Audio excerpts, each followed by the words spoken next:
बोल दे रहा होता है। ठीक है।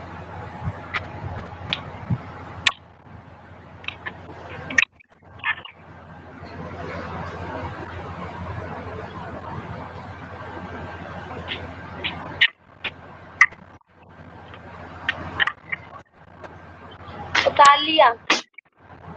उतार लिया। यस। ये याद रखना है ना, फिर में ये बहुत काम आएगी। हटा दो। मिटा दो।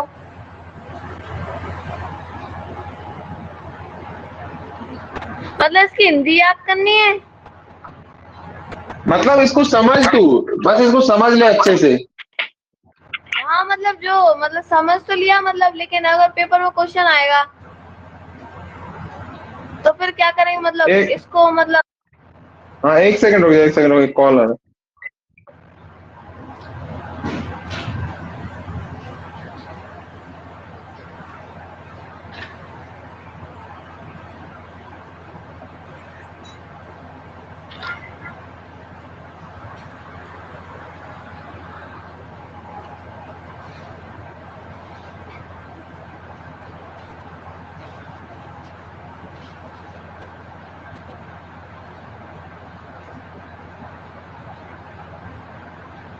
हेलो। हाँ। मतलब समझनी है ये, कि मतलब ऐसे समझनी है और ये याद रखनी है कि कब काम आएगी। मैं बताऊंगा कब काम आएगी। जब काम आएगी तो वो पूरी लिखनी पड़ेगी ऐसे। मतलब जैसे कि आपने लिखाई है ऐसे। हाँ, मैं बताऊंगा कैसे लिखनी है वो तो, पर तू याद रख बस। कि अगर सिंपल सी बात है तो इतनी सी चीज याद रख कि अगर p का भाग a स्क्वायर में जाता है तो इसका मतलब p का भाग a में भी जाएगा। इतनी सी चीज याद रख। ठीक है। समझ गई? समझ समझ गई? गई। हाँ। बस उसी को अच्छे तरीके से अपन उस प्रमेय में लिखा था कि मान लीजिए p अभाज्य संख्या है, यदि p a स्क्वायर को विभाजित करती है तो p a को भी विभाजित करेगी। सिंपल, या रटने की जरूरत नहीं है, सिंपल। मान लीजिए p अभाज्य संख्या है ना। हाँ। और फिर सिंपल यहीं से रहेगी, यदि p a स्क्वायर को विभाजित करता है तो p a को भी विभाजित करेगा, जहां a एक धनात्मक पूर्णांक है। रटने की जरूरत है? हाँ बस। समझ के याद कर, रटना नहीं है ना। ओके। हाँ। तो अब ये अपन की काम आएगी इस पूरी प्रश्नावली में। ठीक है। ओके। हम्म। तो सबसे ये सवाल आएगा पेपर में, ऐसे देखो क्वेश्चन आएगा तेरे को।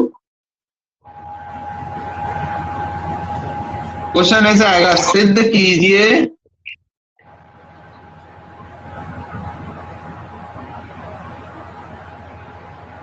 ये सब क्वेश्चन ऐसे हैं, इनमें हिंदी सी बहुत लिखनी पड़ेगी तुम्हें, लेकिन ये 2 नंबर का आएगा और इसमें है ना।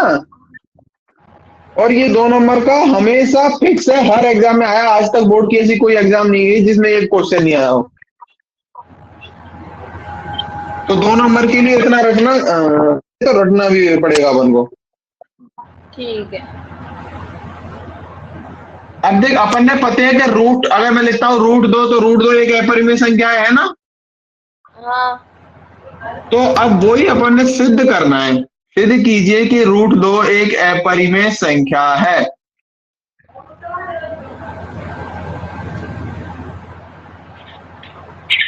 अब सिद्ध कैसे करेंगे, या की चीज समझ। तो हम क्या करेंगे, या सिद्ध करने के लिए रुचि, हाँ। हम ये मानेंगे कि पहले के मान लो भाई √2 तो पर में है, अपर में नहीं है, वो तो क्या है। हम ऐसे करेंगे तो सिद्ध करेंगे, हम तो मान लेंगे तो परिमेय संख्या है ना। हाँ। और फिर हम परिमेय संख्या मान के नहीं हल करेंगे, आगे बढ़ेंगे, है ना। हाँ। और फिर अब परिमेय संख्या मान के आगे बढ़ेंगे तो फिर आगे जाके नहीं, अगर हमें कोई ऐसी चीज मिल जाएगी जो मतलब ये कहेगी कि यार ये तो परिमेय संख्या के बाद फॉलो ना कर रही रूल है, हाँ। तो हम मान लेंगे कि परिमेय संख्या है। कैसे, जैसे एग्जांपल के लिए समझाऊं कि मान ले मुझे ये सिद्ध करना है। मान ले कि मैंने बोला कि भाई सिद्ध कीजिए कि रुचि मासलपुर में रहती है ना। हाँ। है ना, मैंने ऐसे मतलब समझ लिया। ऐसा क्वेश्चन आया कि सिद्ध कीजिए रुचि मासलपुर में रहती है। तो पहले मैं ये मानूंगा, माना कि रुचि मासलपुर में नहीं रहती, रहती है ना। तो अगर मुझे ये सिद्ध करना है कि रुचि मासलपुर में रहती है, तो सबसे पहले मैं मान लूंगा कि माना रुचि मासलपुर में नहीं रहती, ठीक है। है। ये मान लिया कि माना रुचि मासलपुर में नहीं रहती। फिर मैं बोलूंगा, मान ले कि रुचि को स्कूल जाने में कितना टाइम लगता है, तो मैं कहूंगा 10 मिनट, है ना। हाँ, यस, तो फिर मैं यहाँ पे नीचे लिखूंगा कि मासलपुर के अलावा कहीं और से 10 मिनट में आया जा सकता है क्या स्कूल, मतलब मासलपुर के अलावा कहीं और से किसी भी गांव से तो सिर्फ 10 मिनट में आ सकती है क्या स्कूल। यस। कि भाई मासलपुर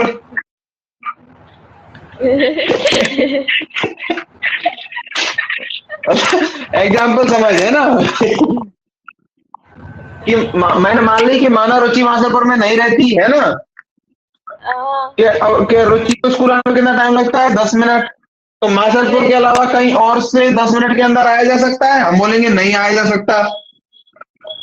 तो जब मासलपुर के अलावा कहीं और से 10 मिनट के अंदर आ ही नहीं जा सकता, तो रुचि 10 मिनट में आ जाती है। तो इसका मतलब जो हमने जो मानी वो गलत मानी हमने। तो इसका मतलब अगर हमने ये गलत मानी, हमने क्या मानी, हमने मानी रुचि मासलपुर में नहीं रहती है, तो गलत मानी, तो इसका मतलब सही क्या होगा कि मतलब रुचि मासलपुर में रहती है।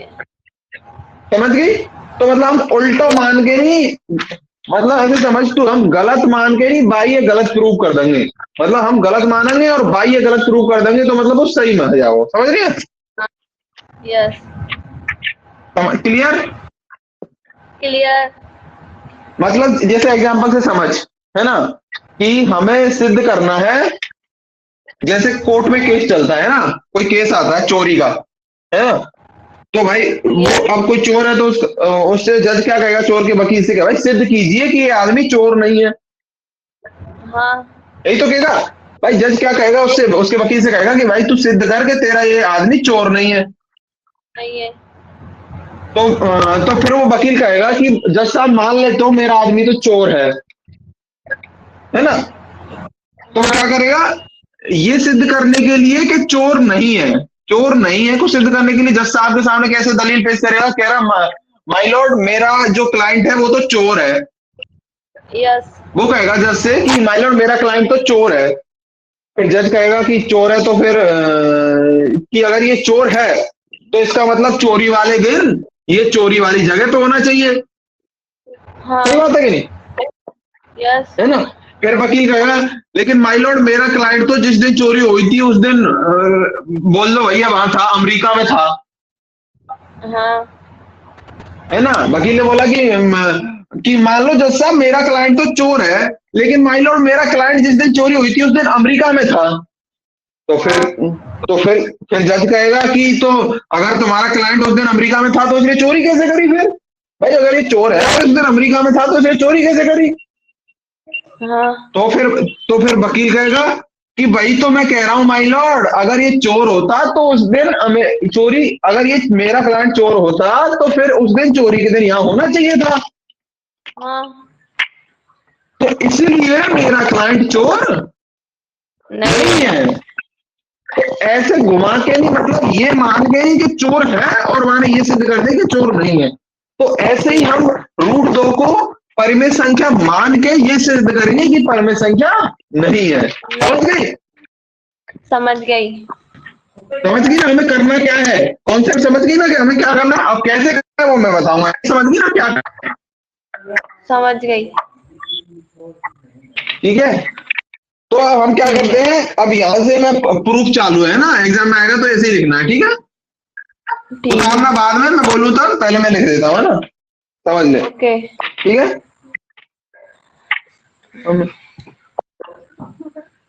पीछे से निकल। ठीक है।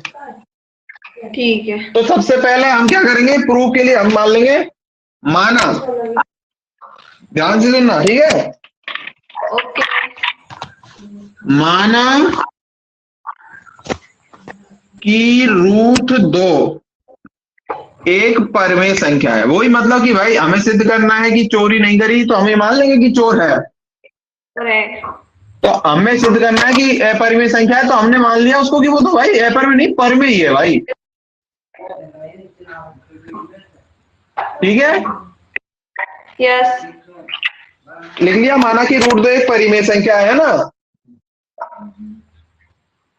अब एक बात बता तू, परिमेय संख्या के बारे में हमने कहा पढ़ी कि परिमेय संख्या को कैसे लिख सकते हैं? मतलब 1 2 p/q के रूप में लिख सकते हैं। p/q के रूप में लिख सकते हैं, शाबाश। जहां पे q की वैल्यू 0 नहीं है ना, सही है। Yes. तो अब भाई √2 अगर परिमेय संख्या है तो क्या मैं √2 है p/q के रूप में लिख सकूं? ऐसे लिख सकूं √2 बराबर p/q? नहीं। नहीं, देखो, अगर √2 एक परिमेय संख्या, मैंने तो मान लिया ना, अब तो ये परिमेय है, तो परिमेय है तो भाई मैं ऐसे p/q के रूप में भी लिख सकूंगा। लेकिन ये तो लिखने में ही नहीं आता। नहीं नहीं, लिखने में नहीं आता, लेकिन वही तो हमें सिद्ध करना है। हमने मान लिया कि जैसे हम जज साहब से कह रहे हैं कि जज साहब हमने तो मान लिया कि इसने चोरी करी है, तो चोरी करी है तो वो उस जगह उपस्थित भी है ना, लेकिन हमें पता था भले कि वो उपस्थित नहीं है, लेकिन फिर भी हम कह रहे थे ना जज को कि जज साहब वो तो उपस्थित, मान लो कि चोरी करी है और वो तो फिर उस दिन उपस्थित होना चाहिए, तो ऐसे ही हम कह रहे हैं कि मान लो मेरी परिमेय है, तो परिमेय है तो p/q के रूप में भी लिखी जानी चाहिए, है क्या नहीं? यस। भाई हमने तो मान लिया ना कि ये तो परिमेय है, तो परिमेय है तो मतलब इसकी वैल्यू कोई भी संख्या p/q के बराबर होगी। हाँ। नियम तो यही कहता है ना मेरा परिमेय का, यस। लेकिन तो अब हम यहाँ पे लिखेंगे, यहाँ पे क्या लिखेंगे, यहाँ पे लिखेंगे अपन कि यहाँ पे हम लिखेंगे अर्थात, ध्यान से सुनना, ये पूरा एज इट इज लिखना है, तो ये अर्थात हम दो धनात्मक पूर्णांक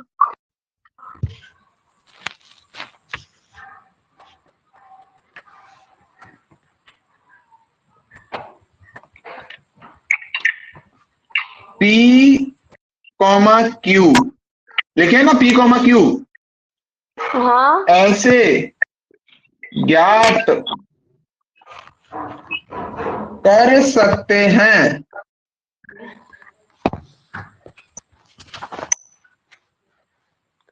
कि √2 बराबर p/q। मतलब हम दो धनात्मक पूर्णांक ऐसे ज्ञात कर सकते हैं जहां पे जो संख्या है उसको p/q के रूप में लिख सकते हैं, जहां पे q की वैल्यू 0 नहीं है। ये समझ में आई कि भाई अपन ने मान ली कि √2 परिमेय संख्या है। अब भाई अगर परिमेय संख्या है, भाई अगर कोई भी संख्या परिमेय संख्या है तो मैं p/q के रूप में लिख सकूं जहां पे q की वैल्यू 0 नहीं है क्या नहीं? यस। यहां तक क्लियर है? क्लियर है। हाँ, तो बस तुझे इतना लिखना है, पहली लाइन इतना समझेगी कि कैसे लिखेगी। सबसे पहले मान लो कि माना कि √2 एक परिमेय संख्या है, अर्थात हम दो धनात्मक पूर्णांक p और q ऐसे ज्ञात कर सकते हैं कि √2 बराबर p/q हो और जहां पे q की वैल्यू 0 नहीं हो, है ना। ये अपना मेन वो रहेगा कि ये अपन ने माना है ना। ठीक है, यस। यहां तक क्लियर है मामला? हाँ। ठीक है, अब यहाँ पे ध्यान से सुनना तो जी, हाँ। आप ध्यान से सुनना कि मान लीजिए P और Q, मान लीजिए P और Q, इधर रफ में बताऊंगा, पहले मान लीजिए P और Q जो है ना, हाँ। उनका एक के अलावा मतलब कोई भी ओवैनिष्ट गुणनखंड नहीं है। मतलब इसका मतलब क्या है समझ, जैसे हम कोई भी परिमेय संख्या है इसके रूप में लिखते हैं, मतलब 2/3, 4/5, 7/9, है ना, 8/11, है ना। तो ये मतलब p/q के रूप में है ना। तो वो कह रहा है कि p और q जो है ना, मतलब ये ऊपर और नीचे की संख्या है, हाँ। इनका एक के अलावा और कोई कॉमन वो नहीं है, इनमें कोई गुणनखंड। मतलब समझ लिया, जैसे मान ले अगर यहाँ पे लिख रही है 22/9, है ना, तो 22 के क्या गुणनखंड होंगे, ऊपर वाली संख्या के 11 गुना 2, है ना, नीचे संख्या के होंगे 3 गुना 3। क्या इनमें कोई कॉमन गुणनखंड है? नहीं। नहीं। तो इसके कहने का मतलब वही है कि जो p और q के जो गुणनखंड है ना, पी एंड क्यू के, मतलब ऊपर की संख्या नीचे की संख्या, बिन में एक, अब एक तो हर जगह कॉमन होता ही है ना, एक का तो कोई मतलब ही नहीं है ना। हाँ। तो कह रहा है उनके गुणनखंडों में एक के अलावा कोई भी कॉमन नहीं, गुणनखंड नहीं है। अब मान ले अगर होता भी, रुचि इसको ऐसे दे, है ना, अगर होता भी, मान ले ऐसी संख्या होती 2/4, है ना, हाँ। मान ले ऐसी संख्या होती 2/4, तो इसमें भैया क्या कॉमन है, दो को मैं दो दो दो ही लिख सकता हूँ, नीचे 4 को मैं 2 × 2, है ना, तो मतलब 2 कॉमन था ना इनके गुणनखंडों में। 10 है, 2 कॉमन है। हाँ, तो अगर ऐसा होता भी तो 2 से 2 कट के नहीं है, बराबर में 1/2 ही आती ना। हाँ। तो मतलब अगर कुछ कॉमन होगा भी तो उसको तो काट के हम ऐसे लिख देंगे, तो वो तो कॉमन बचा ही नहीं। अगर कोई बट्टे में हम संख्या लिख रहे हैं तो अगर कॉमन होगा तो वो कट ही जाएगी ना। यस। तो इसका मतलब हम मान लिया कि हमने जो संख्या चुनी है ना पी/क्यू की, उसमें भाई कोई कॉमन गुणनखंड नहीं है। यहाँ तक क्लियर समझ में आ गई? यस। समझी कि नहीं? पूरी समझ गई। हाँ, तो अब इसी चीज को अपन हिंदी में लिखेंगे, जो मैंने तेरे को बताई है ना अभी, ये चीज अपन को हिंदी में लिखनी है। तो अब हिंदी में अपन क्या लिखेंगे इसको, है ना, मान यदि लीजिए, यदि यदि P, Q, है ना, में एक के अतिरिक्त, वही चीज की एक के अलावा और कोई कॉमन इनमें वो नहीं है गुणनखंड, है ना,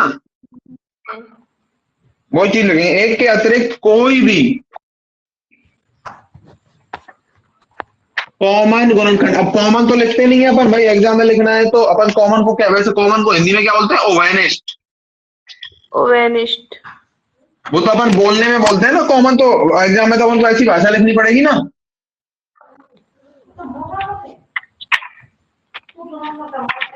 कोई भी ओवेनिस्ट नहीं है, गुणनखंड नहीं है। ए में हो गया, यदि ए और बी में एक के अतिरिक्त कोई भी ओवेनिस्ट गुणनखंड है तो हम उस गुणनखंड में भाग के और बी को सहभागी बना सकते हैं। अतः हाँ, गुणनखंड नहीं है, ठीक है, ओवेनिस्ट गुणनखंड नहीं है।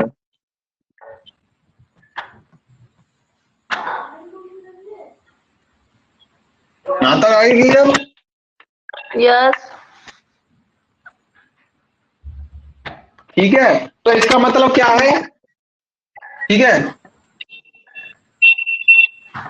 ना, यदि P, Q के अतिरिक्त कोई भी, यदि P, Q में एक के अतिरिक्त कोई भी ओवेनिस्ट गुणनखंड नहीं है ना। हाँ। यदि ए और बी में, अच्छा इसको यदि मत लिखो, यदि लिखेंगे तो फिर हमें कुछ और लिखना पड़ेगा ना आगे कि यदि नहीं है तो क्या होगा, है ना। हम इसको मान लेंगे कि ये संख्या जो हमने मानी है इसमें ही मान लेंगे जहां P, Q में एक के अतिरिक्त कोई भी ओवेनिस्ट गुणनखंड नहीं है, ठीक है, ये लिख लेंगे अपन, है ना। ओके। ठीक है, तो अब इसके आगे क्या लिखेंगे, अगर ओवेनिस्ट गुणनखंड नहीं है। अच्छा मान ले अगर ओवेनिस्ट गुणनखंड होता तो क्या करते, मतलब अभी बताया ना, ओवेनिस्ट गुणनखंड होता तो वो कट जाती है, तो कट जाता है ना, तो अपने आप जो हमें संख्या बचेगी उसका ओवेनिस्ट गुणनखंड होगा ही नहीं, है ना। हाँ। ठीक है, ये आ गई जहां P, Q में एक के अतिरिक्त कोई भी ओवेनिस्ट गुणनखंड नहीं है ना, क्लियर है। यस। इसलिए अतः P और Q, अच्छा ये बात ध्यान से सुन, देख एक तो होती है भाज्य संख्याएं जिनमें भाई खुद के अलावा किसी और का भाग चला जाता है, दूसरी होती है अभाज्य संख्या जिसमें खुद के अलावा और किसी का भाग नहीं जाता, है ना। एक तो भाज्य होती है, भाज्य मतलब 4, 8, 10 जिनमें भाग जा रहा है। अभाज्य क्या होती है अपनी 2, 3, 5, 7, 11, है ना। 13। अब एक होती है सह अभाज्य संख्या। सह अभाज्य संख्या क्या होती है इसको समझ पहले। सह अभाज्य संख्या होती है दो अभाज्य संख्या को जोड़ा और कुछ ही नहीं। मतलब मैं तो उसे कह दूं कि 2, 3, मतलब 2 और 3 दोनों अभाज्य संख्याएं, तो मतलब ये दोनों सह अभाज्य संख्याएं। मतलब दो अभाज्य संख्या के जोड़ा के क्या कहते हैं, सह अभाज्य। अभाज्य संख्या। समझ गए? समझ गई। ठीक है, तो अब ये इसी को हिंदी में लिखना है। अतः पी और क्यू सह अभाज्य संख्याएं हैं। भाई अगर उन दोनों में कोई कॉमन गुणनखंड नहीं आ रहा तो भाई मतलब दोनों अभाज्य संख्या ही तो बचेंगी। भाई अपन भाग देने से कब रोकते हैं, काटा पीटी करने से, जब दोनों में और किसी चीज का भाग ही नहीं जाता। भाग नहीं तो जाता। मतलब ये अभाज्य संख्या ही बची। अभाज्य संख्या बची तो फिर दोनों को जोड़ा कैसे हो जाएगा, सह अभाज्य संख्या है जाओगे नहीं। हाँ तो अतः पी और क्यू सह अभाज्य संख्याएं हैं। यहां तक क्लियर है? क्लियर है। हाँ, तो अब यहां तक तेरे को समझ में आ गया ना पूरी चीज? पूरी चीज। मतलब जो जो चीज समझ रहे हैं उसी को ऐसे हिंदी में लिखते जाना है। दिख रहा है ना तुझे? नीचे यहाँ तक दिख रहा है ना पूरा, है यहाँ तक? हाँ पूरा दिख रहा है। ठीक है ना? अब अपन ने मान लिया था पी और क्यू सहअभाज्य संख्याएं है ना?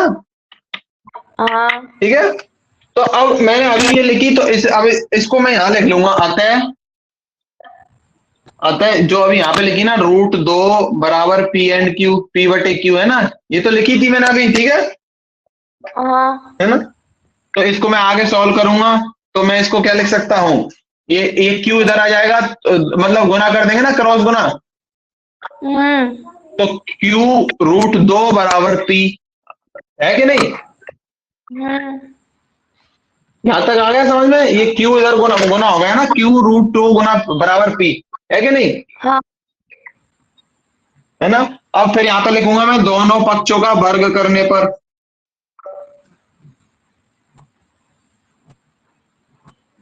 यहां तक क्लियर है ना तेरे को? हाँ क्लियर है। ये तुझे सब में लिख लिया, ये वाली हिंदी।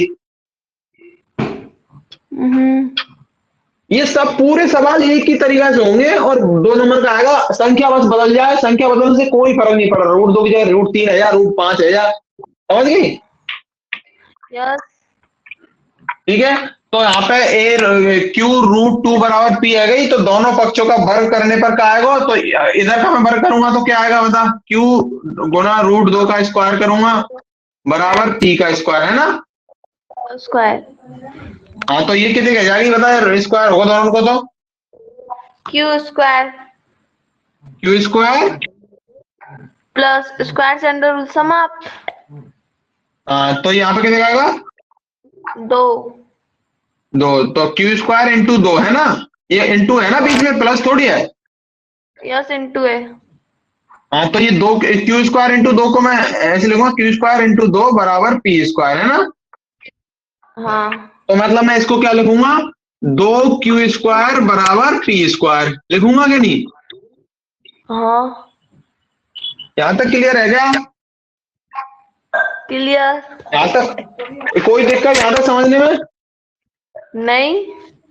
नहीं, अब इसको कॉपी कर ले जल्दी फटाफट।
अच्छा, तुम्हारे स्कूल में इसको ऐसे भी पढ़ा सकते हैं, तो कंफ्यूज मत होना।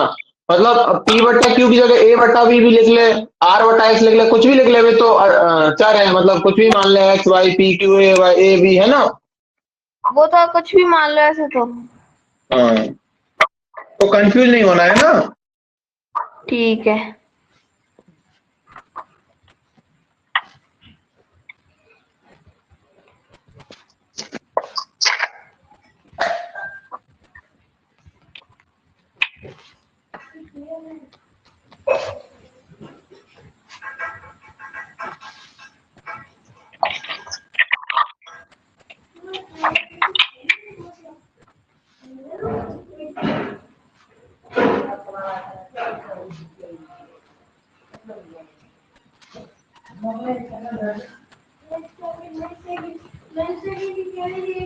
उतार लिया भैया।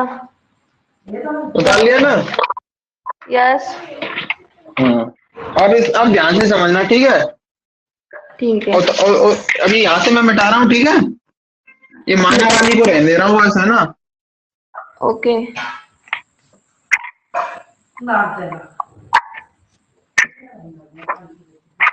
तो अपन को क्या मिल गया अभी, 2 क्यू स्क्वायर बराबर पी स्क्वायर मिला, है ना।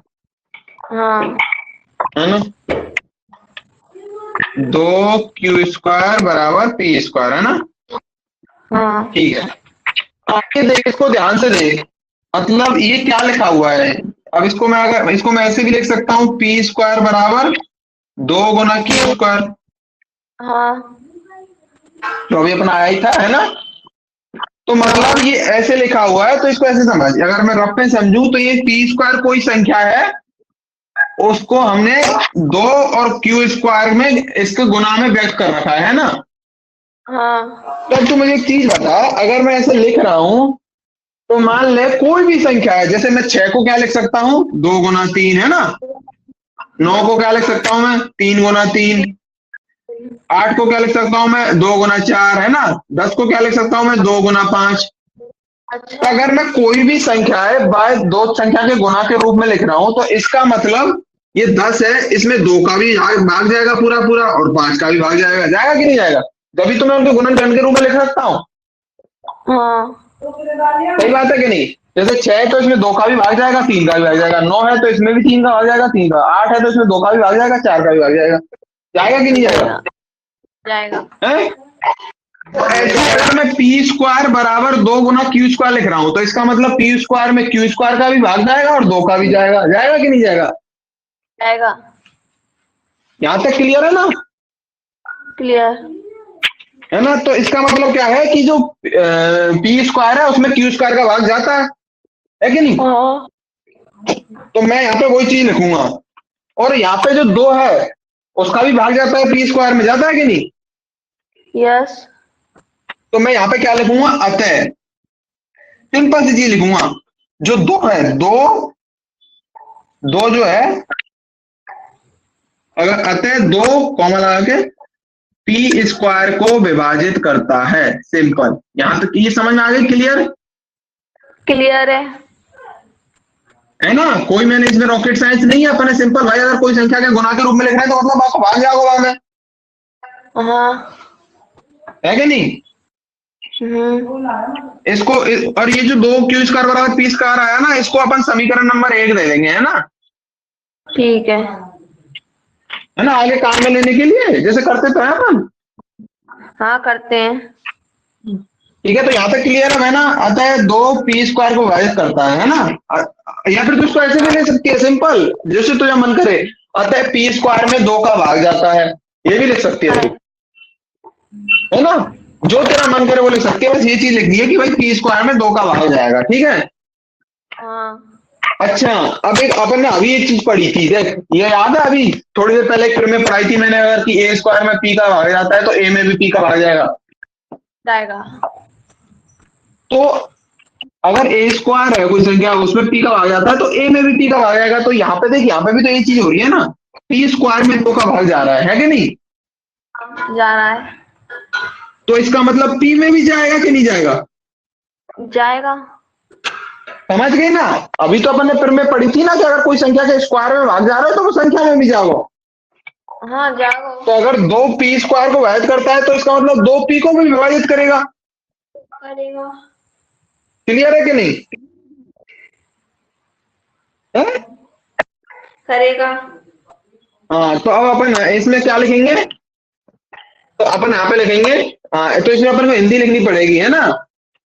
ठीक है। ठीक है, क्या लिखेंगे, सिंपल, चूंकि जो दो है वो पी स्क्वायर को विभाजित करता है ना। हाँ।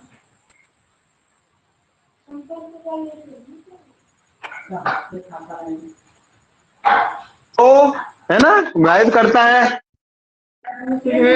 चूंकि दो पी स्क्वायर को विभाजित करता है। इसलिए,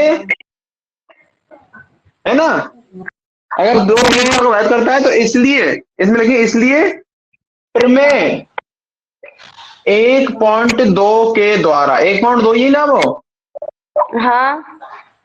तो प्रमेय 1 के द्वारा दो भी पी को विभाजित करेगा। क्लियर है कि नहीं, क्लियर। एंड कभी कोई डाउट, नो।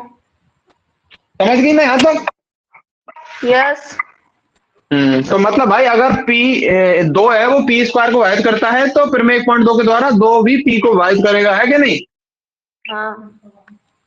एक मिनट, दो पी स्क्वायर को विभाजित करता है तो द्वारा दो पी को भी विभाजित करेगा, ऐसे लिखेंगे, है ना। मतलब अपन कह रहे हैं पी स्क्वायर को करता है तो पी को भी करता है ना। हाँ। समझ गई। समझ गई। अच्छा, अब यहाँ पे गौर से समझ, है ना, ये देख, यहाँ तक क्लियर हो गया ना। क्लियर है। हाँ, तो अब अगर ऐसा है तो मैं क्या लिख सकता हूँ, समझे, अगर ऐसा है कि दो है वो ए स्क्वायर को विभाजित करता है तो इसलिए फिर मैं 1.2 कहती है कि जो दो है मेरा वो ए को भी विभाजित करेगा। यहाँ तक क्लियर है गई ना, मतलब ए नहीं, सॉरी पी मानिए ना अपन ने, तो कि मतलब अगर दो पी स्क्वायर को विभाजित करता है तो फिर मैं 1.2 के द्वारा दो है वो पी को भी विभाजित करेगा, है ना। ठीक है, तो अगर पी को विभाजित करेगा तो ध्यान से सुन, है ना, जैसे मैंने मान लिया कि दो है वो पी को विभाजित करता है तो मैं ऐसे लिख सकता हूं क्या, इधर देखना, पी बराबर दो सी। अभी कैसे लिखी मैंने ये समझाता हूं, ठीक है। जैसे मान लो मैं कह रहा हूं तुझसे कि दो है वो पी को विभाजित कर रहा है, मतलब ये पी है ना, हाँ। और दो को भाग इसमें जा रहा है ना। यस। तो कुछ कुछ यहाँ पे कुछ भागफल आएगा इसका, उसको मान लेते हैं सी, है ना, और ऐसे कुछ मतलब दो का भाग पी में सी बार जाएगा, मान ले सी कोई पूर्णांक है अपना, है ना, कोई संख्या है, मतलब कोई संख्या ही तो आएगी यहाँ पे। यस। तो इसका मतलब क्या है, ये ऐसे ही तो होता है, अगर मैं इसको और इसको गुना करूंगा तो पी आएगा ना, जैसे अगर मैं दो में 8 का भाग देता हूँ 4 बार गया, है ना, तो 4। 2 गुना 4 तो 8 के बराबर होता है। हाँ। समझ गए ना, यही तो भाजकता का नियम है ना, क्या बोलते हैं उसको, अ, इसको क्या बोलते हैं, भाज, क्या बोलते हैं, मैं बोल रहा हूँ, भाज्य संख्या। नहीं, भाजकता का नियम क्या होता है कि ये भाजक इंटू भागफल प्लस, मतलब वो नियम होता है ना जिसमें कि जैसे मान ले कि कोई भी संख्या में हम भाग दे रहे हैं, जैसे ये ए है, मैंने इसमें बी का भाग दिया, भाग देने पे यहाँ पे सी आया और शेषफल अगर आर बचा तो मैं ए को ऐसे लिख सकता हूँ बी गुना सी प्लस आर। भाजक इंटू भागफल प्लस शेषफल। हाँ, तो भाज्य बराबर भाजक इंटू भागफल प्लस शेषफल, तो वही है, जैसे पी में दो का भाग जा रहा है तो हाँ। पी मान लो कोई सी बार भाग गया है और शेषफल तो कुछ बचेगा नहीं क्योंकि अपन ने पहले ही बोल दिया कि वो विभाजित होती है तो पूरा पूरा जाएगा, है नहीं। हाँ। तो भाज्य बराबर पी बराबर भाजक इंटू भागफल प्लस शेषफल तो कुछ बचेगा नहीं, जीरो, मतलब पी बराबर दो इंटू सी, समझ रहे हैं? समझ गई। यहाँ तक क्लियर है? क्लियर है। तो हमने तो इससे हमने क्या मान लिया, तो इसमें हमें इसको ऐसे लिखेंगे, इसको हम कैसे लिखेंगे? अतः हम, यहाँ पे लिखेंगे अतः हम। ये हिंदी तेरे को पूरी याद करनी पड़ेगी क्योंकि इसके ही नंबर मिलते हैं। हाँ, हिंदी तो करनी पड़ेगी। अतः हम P बराबर 2C लिख सकते हैं, सिंपल। यहां तक क्लियर है कि भाई अगर हम P बराबर 2C लिख सकते हैं, है ना? यस। जहां जहां ये भी लिखना पड़ेगा, भाई C को तो बताना पड़ेगा ना, C क्या है भाई। हम अचानक से कहीं पे C का यूज कर ले रहे हैं, मतलब मान ले तू जज कोर्ट में जज के सामने कुछ सबूत पेश कर रही है, तो भाई तुझे बताना भी तो पड़ेगा ना वो सबूत है क्या चीज। मान ले तूने तो जज के सामने बोल दिया जज साहब P बराबर 2C, फिर जज बोला भाई ये C कहां से आ गया, अब तक तो कहीं C था ही नहीं। हाँ, वो तो तो हम जज को बता को मान ले, जज साहब को बताएंगे जज साहब यहाँ पे C जो है वो एक पूर्णांक है, यस। जो मतलब दो का भाग देने पे आता है P में, है ना? हाँ। यहाँ तक देखो भाई, अपन ने क्या करा, ऐसे देखो, अपन ने √2 बराबर P बटा Q मानी, बाय सॉल्व करते करते अपन यहाँ तक पहुंचे, है ना? हाँ। यहाँ पहुंचे, फिर उसके बाद हमने बोला कि भाई अगर P 2 है वो P स्क्वायर को विभाजित करता है तो 2 P को भी विभाजित करेगा, हाँ। है ना? तो फिर मैं 1.2 के द्वारा 2 P को विभाजित करेगा, तो अतः हम P बराबर 2C लिख सकते हैं जहां C एक पूर्णांक है, सिंपल, क्लियर, है ना? ओके। अब क्या करेंगे, अब इसमें क्या करेंगे, P बराबर 2C लिख लिया, है ना? तो अब हम क्या करेंगे, अब कर देंगे क्या, दोनों पक्षों का वर्ग करने पर।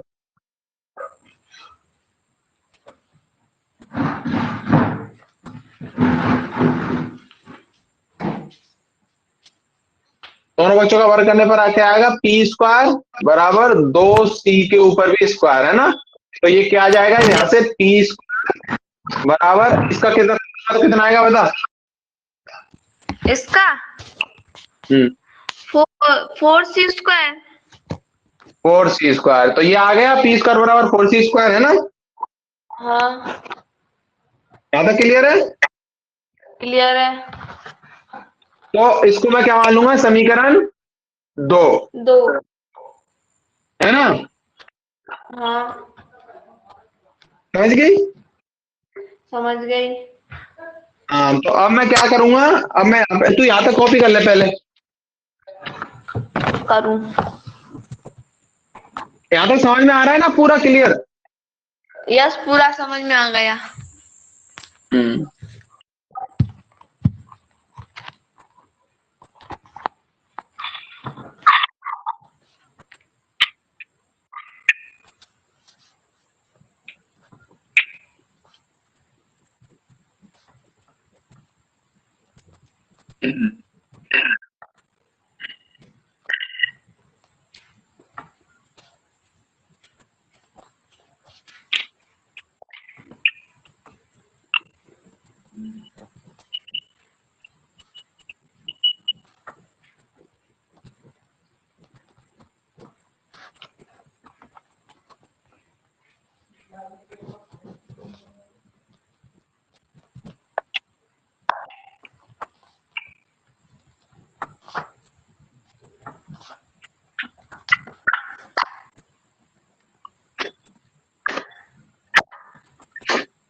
तो नहीं आया?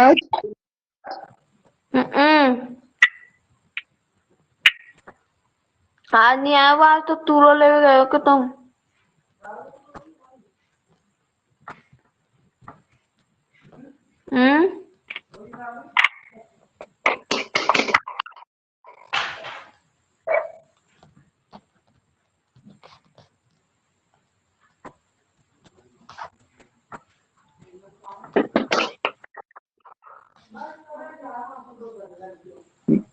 तो कोई भी चीज, ये सब चीज देखो, जो हिंदी लिखनी है एग्जाम में अपन ने, ये सब लिखना है, ये सब याद तो करना पड़ेगा, लेकिन कोई भी चीज आंख बंद करके याद नहीं करनी, पहले समझनी है कि ये क्यों लिखी है, याद करने में भी आसानी होगी। समझ लेते हैं तब तो यार आसानी से हो जाता है। कॉपी कर लिया फटाफट। कर लियो। कर लिया, ऊपर से मिटा दो। कर लियो, मिटा दो।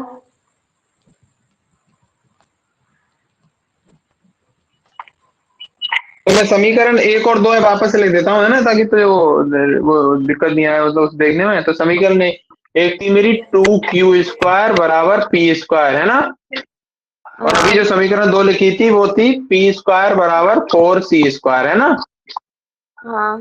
तो अपन क्या लिखेंगे, अपन लिखेंगे भाई, हाँ, समीकरण 1 ऐसे तो लिखते हैं ना, समीकरण 1 से p² का मान समीकरण 2 में रखने पर, ऐसे लिखते हैं ना। हाँ। या फिर तू ऐसे भी लिख सकती है एग्जाम आए कि समीकरण 1 व 2 से, ऐसे भी लिखते हैं ना। हाँ ऐसे भी लिखते हैं। हाँ।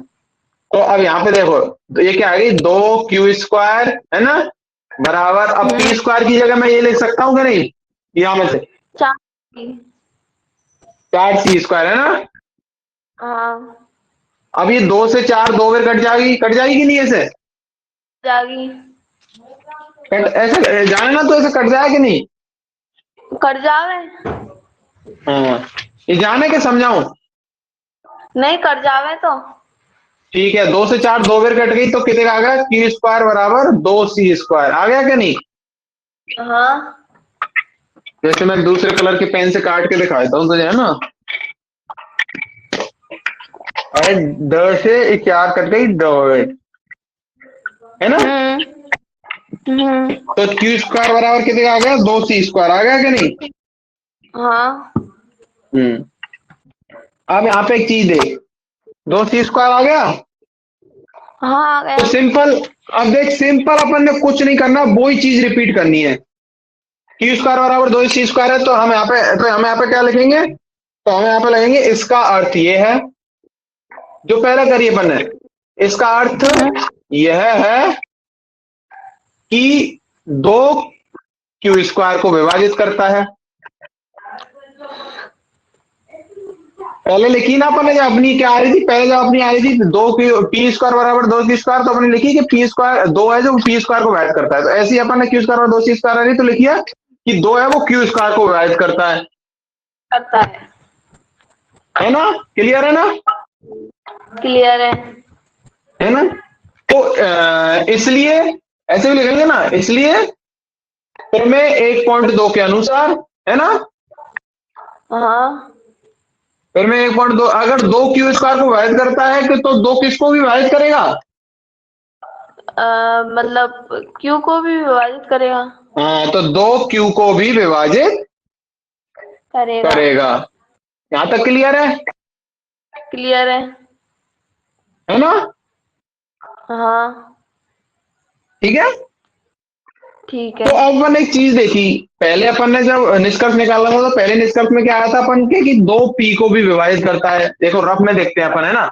एक पहले निष्कर्ष में आया था तो उसमें निकला था कि 2 है वो p को भी विभाजित करता है, और अब जो निष्कर्ष निकाला उसमें है कि 2 है वो q को भी विभाजित करता है कि नहीं, हाँ। है ना।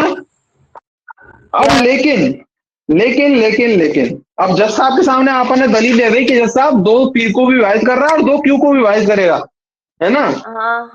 तो अब जज साहब क्या कहेगा, कह रहा भाई तुम पागल बना रहे हो कैसे मेरे को, तुमने तो मुझसे पहले ही कही थी कि 2 और p और q तो सहअभाज्य संख्या है, उनमें तो खुद के अलावा किसी का भाग ही नहीं जाता। हाँ। मानी थी कि नहीं अपन ने, पहली लाइन पढ़, अपन ने दूसरी लाइन जो मानी थी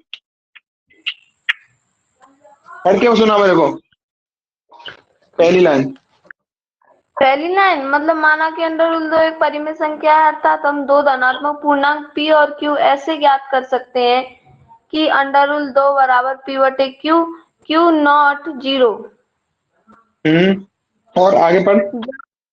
जहाँ p q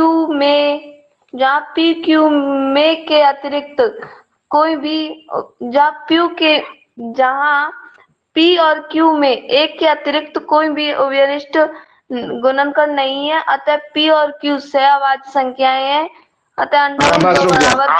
तो मतलब हमने जज साहब से पहले ही दलील दे दी कि जज साहब पी और क्यू में एक के अलावा कोई भी कॉमन गुणनखंड नहीं है। नहीं है। नहीं क्या नहीं दी, है ना? कई। हाँ। अब जज साहब के सामने हम ये भी कह रहे हैं कि नहीं जज साहब पी तो क्यू दो का भाग भी जा रहा हो पी में और क्यू में भी जा रहा हो दो का भाग। तो जज साहब कह रहे भाई तुम कैसे पागल बना रहे हो, तुम पहले तो कह रहे थे एक के अलावा किसी चीज का भाग नहीं जा रहा और अब कह रहे दोनों में दो का भाग भी जा रहा है कि नहीं? हाँ। तो ये तो हमने जो पहले बात बोली थी वो गलत बोल दी थी ना। हाँ। मतलब हमने कही जज साहब से कि जज साहब मान लो हमारा तो चोर है, लेकिन जैसा हमारा तो है ही नहीं हो जिन्ना, तो जज साहब कह रहे हो पागल क्यों ना रहे भाई, तुम ये भी कह रहे हो चोर है और ये भी कह रहे हो कि जिन्ना, ये तो अमेरिका में हो। तो ऐसे ही यहाँ पे क्या आया कि हमने जज साहब से कहा कि जज साहब पी और क्यू में एक के अलावा और कोई संख्या का भाग ही नहीं जा रहा, हाँ। और अब हम कह रहे हैं कि नहीं जज साहब पी और क्यू में तो दो का भाग जा रहा है ना? तो हम कैसे लिखेंगे इसको? तो इसको ऐसे लिखेंगे, देखो अब ध्यान से सुनना, ये लिखने के ही नंबर है ना? तो अब हम इसमें लिखेंगे अतः P कॉमा क्यू है ना, P कॉमा क्यू के बजाय इसको तो ऐसे लिख सकती है P और Q, है ना? कॉमा में कंफ्यूज है। P और Q में कम से कम, भाई देखो बाकी चीज का तो हमें नहीं पता, पर कम से कम एक इनको जो कॉमन गुणनखंड है, एक उभयनिष्ठ गुणनखंड, वो क्या है? एक ही है। नहीं, अभी तो बोला अपन ने दो पी में दो का भाग जा रहा है, क्यू में भी दो का भाग जा रहा है, तो अच्छा हमने क्या लिख दिया कि पी और क्यू में कम से कम एक उभयनिष्ठ गुणनखंड का आएगा। हाँ। कौन सा है एक कॉमन गुणनखंड दोनों में? दो दो दो दो है। क्लियर है यहां तक मामला कि अपन ने जज साहब से दलील दे दी कि जज साहब पी और क्यू दोनों में दो का भाग जा रहा है, अतः पी और क्यू में कम से कम एक कॉमन गुणनखंड दो तो होगा ही होगा, हाँ। है ना? फिर जज कहता है अपन से, फिर जज क्या कहता है, अभी उतार पहले तो इसको,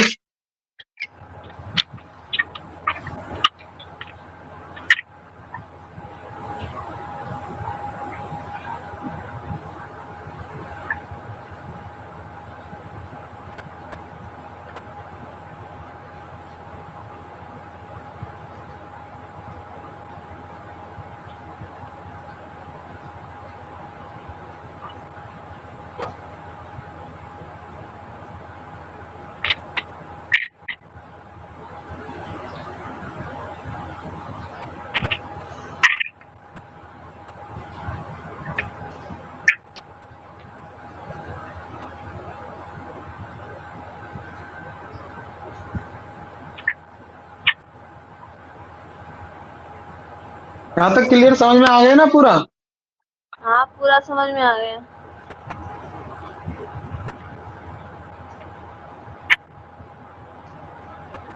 अगर इसको तेरे को क्या करना है, अब कुछ नहीं करना, जैसे अब ये तू लिख ली, फिर एक और उदाहरण एक और उदाहरण करेगी जिसमें रूट 2 की जगह रूट 3 लेगी, रूट 3 को सिद्ध करेगी, ऐसे रूट 5 को करेगी, फिर रूट 7 को करेगी, धीरे धीरे करेगी। तो फिर पहले एक दो बार तुझे देखना पड़ेगा कि क्या लिखना है, लेकिन अगर तू 10 बार एक सवाल को कर लेगी ना, तो फिर तुझे देखने की जरूरत नहीं पड़ेगी क्या लिखना है, तुझे याद हो जाएगा। हाँ।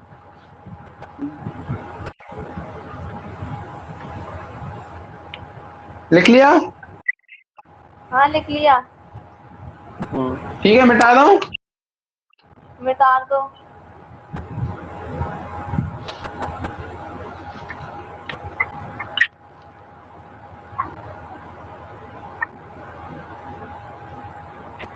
ठीक है, अब अपन के पास क्या है कि हमने कहा कि अतः जज साहब ए और बी में कम से कम एक उभयनिष्ठ गुणनखंड दो है, सॉरी पी एंड क्यू में, पी और क्यू में कम से कम एक उभयनिष्ठ गुणनखंड दो है, हमने कही जज साहब से, है ना? तो फिर जज क्या कहेगा, फिर जज ने हमन से कही कि परंतु, भाई जज कहेगा परंतु इससे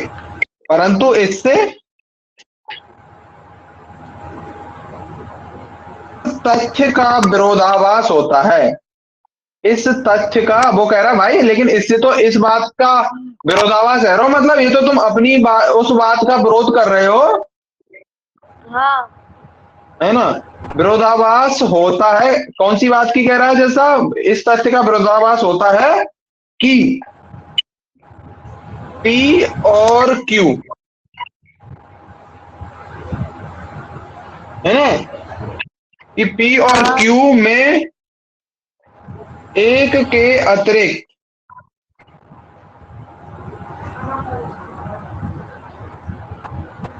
कोई उभयनिष्ठ गुणनखंड नहीं है। तो जज कह रहा भाई लेकिन ये तो तुम्हारी वो बात गलत हो गई ना फिर, कि P और Q में एक के अलावा कोई उभयनिष्ठ गुणनखंड नहीं है। हाँ हमने कही ना जज से पहले पहले, जब मान ही जाओ कि जज साहब रूट दो तो हमारी परमेय संख्या है और हमने वो P बटे Q में लिख दी है, और P बटे Q में ना कोई भी एक के अलावा और कोई गुणनखंड नहीं है उभयनिष्ठ। हाँ तो फिर जज हमसे कह रहा है कि यार तुम कैसे वकील हो, तुम अपनी बात से मुकर रहे हो, तो अभी तो तुमने पहले कही थी कि भाई P और Q में एक के अलावा कोई उभयनिष्ठ गुणनखंड नहीं है, तो ये तो तुम्हारे तथ्य का विरोधाभास है वो जो तुम कर रहे हो, है कि नहीं। यस तो जज ने कही भाई हमसे कि परंतु इससे इस तथ्य का विरोधाभास होता है कि P और Q में एक के अतिरिक्त कोई उभयनिष्ठ गुणनखंड ही नहीं है। तो फिर अब हम कहा के भाई जज साहब से, जज साहब ने कही कि देखो भाई या तो तुम वो पागल बना रहे हो, है ना, हाँ कि तुम फालतू में कह रहे हो कि रूट दो परमेय संख्या है, अरे तुम पागल बना रहे हो मुझे। तो फिर वकील ने क्या कही, तो फिर हम कहेंगे जज साहब से कि जज साहब ये, अब जज साहब पूछ रहे हो भाई ये विरोधाभास क्यों है रहे हो तुमने, पहले तो अपनी बात से क्यों मुकर रहे हो, है ना। तो हम बात से कहेंगे कि जज साहब यह विरोधाभास हमें इसलिए प्राप्त हुआ है, यह विरोधाभास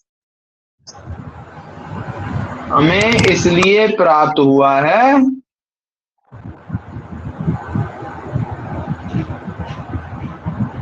तो हमें जज को दलील तो देनी पड़ेगी ना, और केस भी जीतना है हमें, ये भी सिद्ध करना है कि रूट दो अपरमेय संख्या है ना। तो यह विरोधाभास हमें इसलिए प्राप्त हुआ है क्योंकि हम कहेंगे कि जज साहब माफ कर दो, ये हमें इसलिए ये विरोधाभास है क्योंकि जज साहब हमने मानी गलती के रूट दो परमेय संख्या है, जो हमने कल्पना कर ली ना कि रूट दो परमेय संख्या है, जज साहब ये हमें विरोधाभास इसलिए आ रहा है क्योंकि जज साहब ये साला रूट दो तो हरामी अपरिमेय संख्या है, ये परमेय संख्या है ही नहीं, इसलिए ये गलत साथ आ रही है चीजें। कह रहा अगर ये परमेय संख्या होती तो चीजें सही सही आती ना, या कि भाई अगर चोर ने साथ चोरी करी होती तो इस दिन अमेरिका की बजाय ये वासलपुर में होता ना, हाँ ये तो अमेरिका में निकला। तो जैसा का मतलब ये है कि इसने चोरी ना करी, तो यही बात है कि जैसा मानो रूट दो परमेय संख्या मानी अपन ने, और बाकी चक्कर में ये सब विरोधाभास है रहे हैं। तो यहाँ को मतलब तो ये है जज साहब कि ये विरोधाभास हमें इसलिए प्राप्त हुआ है क्योंकि हमसे गलती हो गई, क्योंकि हमने एक त्रुटिपूर्ण, त्रुटि मतलब समझते हैं ना गलत, हाँ है ना, त्रुटिपूर्ण या फिर त्रुटिपूर्ण की जगह तो अगर त्रुटिपूर्ण याद नहीं रहता तो गलत भी लिख सकती है ना, गलत कल्पना कर ली थी, मतलब गलत मान लिया अपन ने रूट दो, गलत कल्पना कर ली थी कि रूट दो एक परमेय संख्या है। तो हमने जज साहब से कही कि जज साहब ये सब नाटक इसलिए है रहे हैं क्योंकि ना हमने गलत कल्पना कर ली कि रूट दो एक परमेय संख्या है ना। अतः अब गलत कल्पना कर ली तो अब लिखा है अतः हम निष्कर्ष निकालते हैं, अतः हम निष्कर्ष निकालते हैं कि ये रूट दो कैसी संख्या है, अपरिमेय, कि रूट दो अपरिमेय संख्या है।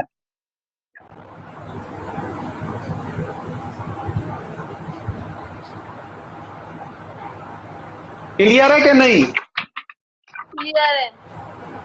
मतलब हमने क्या कही भाई, जज के सामने अपने अपना केस पेश किया, जज ने बोला कि भाई तुम्हें सिद्ध करना पड़ेगा कि रूट दो अपरिमेय संख्या है। तो हमने कही जज साहब से कि नहीं जज साहब हमारी तो अपरिमेय नहीं है, हमारी तो मान लो तुम परिमेय ही है।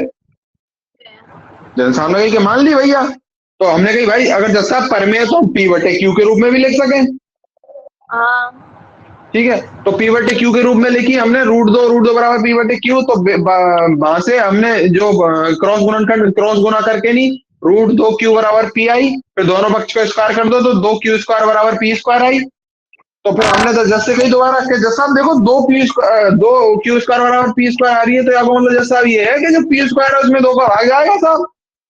हाँ तो फिर हमने कहा जैसा कि ये तो अपन ने फिर में पढ़ी है, जैसे भाई वकील कैसा है ना कि जैसा धारा 370 के अनुसार ऐसा ऐसा है, तो हम कहेंगे जैसा से जैसा फिर में 1.2 के अनुसार, तो अगर भाई ये पी स्क्वायर में 2 का भाग जा रहा है तो पी में भी जाएगा।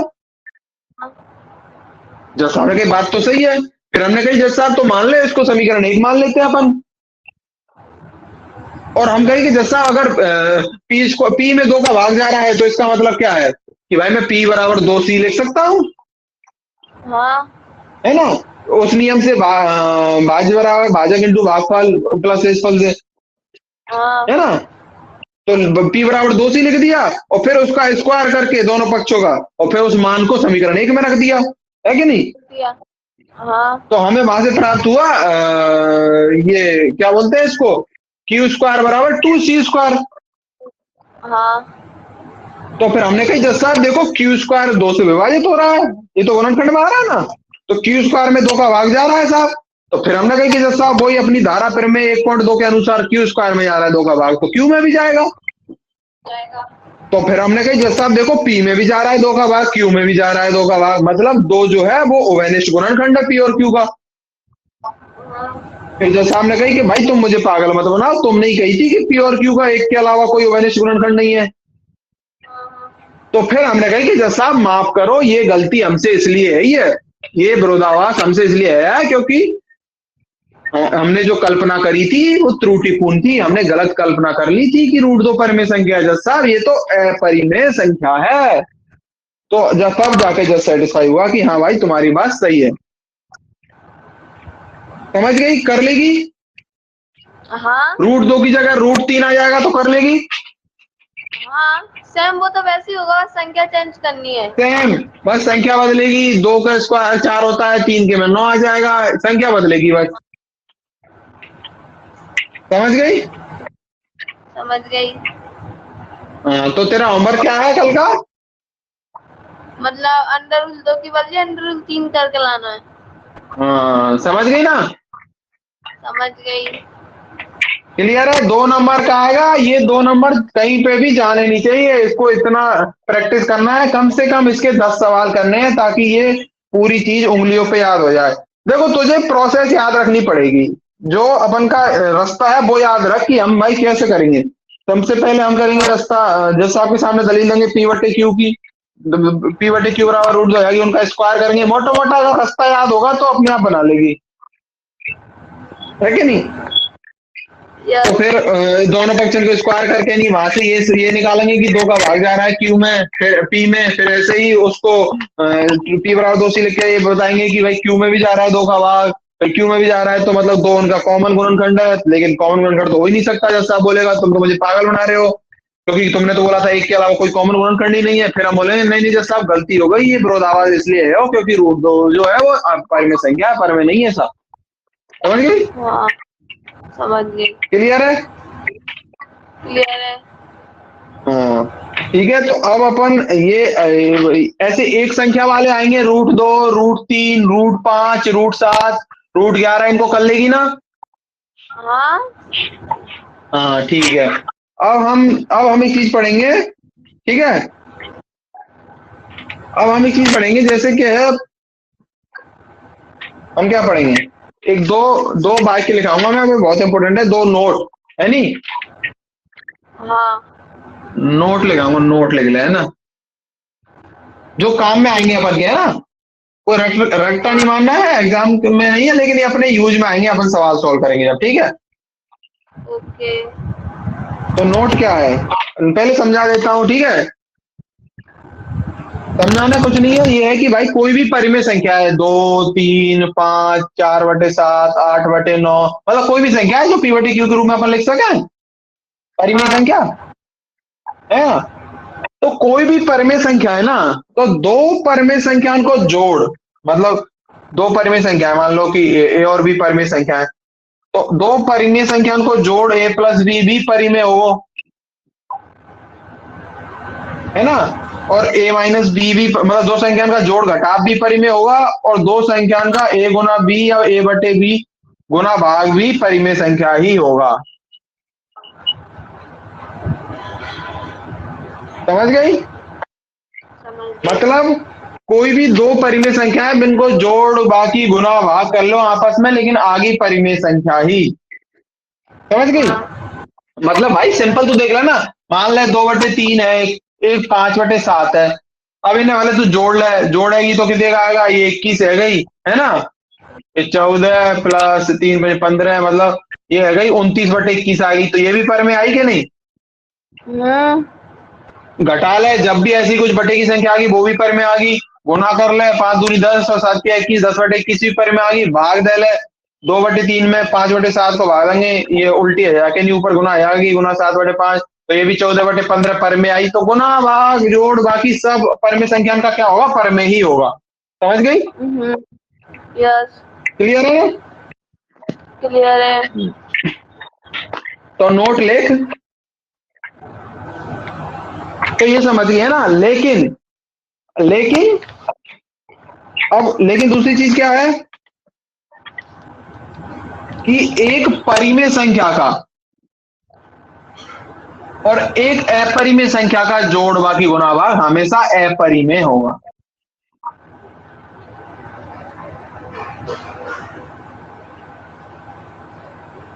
समझी? कि एक गुना भाग को मतलब इसमें एक परिमेय संख्या और एक अपरिमेय संख्या का जोड़ और बाकी है वो अपरिमेय होगा। मतलब हमने कहीं परमेय को परमेय से तो जोड़ ले, घटा ले, गुना कर ले, भाग कर ले, वो परमेय ही आए वाली है। लेकिन मैं कह रहा हूं परमेय और अपरिमेय जोड़ेंगे या घटाएंगे तो वो अपरमेय ही आ गई। समझ गई? मतलब मान ले एक परमेय है 3, एक अपरमेय है √2, तो 3 + √2 भी अपरिमेय होगी, और घटा ले वाला 3 - √2 भी अपरिमेय होगी। समझ गई? हाँ। क्लियर है? क्लियर है। और दूसरी चीज, एक परिमेय और अपरिमेय का गुना और भाग भी अपना अपरिमेय ही होता है। मतलब जैसे परिमेय और परिमेय का गुना भाग जोड़वा की परिमेय होगा, तो परिमेय और अपरिमेय का जोड़वा की गुना भाग अपरिमेय होगा। समझ गई? जैसे एक 2 है, एक √3 है, एक 3 है, 2 √2 है, तो इनका गुना करो 3 √2, तो ये भी अपरिमेय, और भाग दो 3/√2, तो ये भी अपरिमेय। समझ गई? समझ गई। क्लियर है? क्लियर है। लेकिन अपरिमेय और अपरिमेय की नहीं है इसमें, समझना। अपरिमेय गुना अपरिमेय का कुछ नहीं है। एक परिमेय और एक अपरिमेय तभी है। ठीक है? ओके। यहां तक क्लियर है? क्लियर है। एक सेकंड बस पानी पीता हूँ। ओके।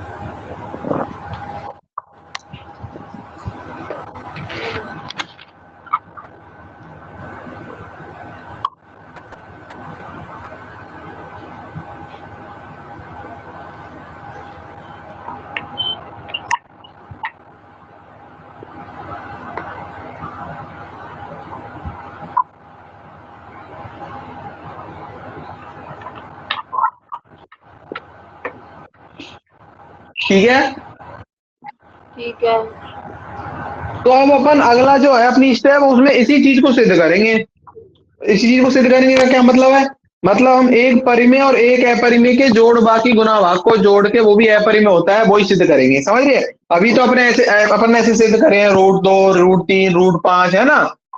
अब अपन कैसे करेंगे कि एक परिमेय और एक अपरिमेय, मतलब 3 + √2 कि भाई सिद्ध कीजिए ये अपरिमेय है, या फिर 3 × √2 सिद्ध कीजिए अपरिमेय है, या फिर 3 - √2 सिद्ध कीजिए अपरिमेय है, या फिर ऐसे 3 - 5 √2 सिद्ध कीजिए अपरिमेय। मतलब इनके गुना भाग, एक परिमेय और एक अपरिमेय के जोड़वा के गुना भाग अपरिमेय है, वो सिद्ध करनी है। समझ गए? क्लियर है? ठीक है। है ना। तो अपना पहला सवाल है, उदाहरण 6 करेंगे अपन। ठीक है? सिद्ध कीजिए या फिर दर्शाइए।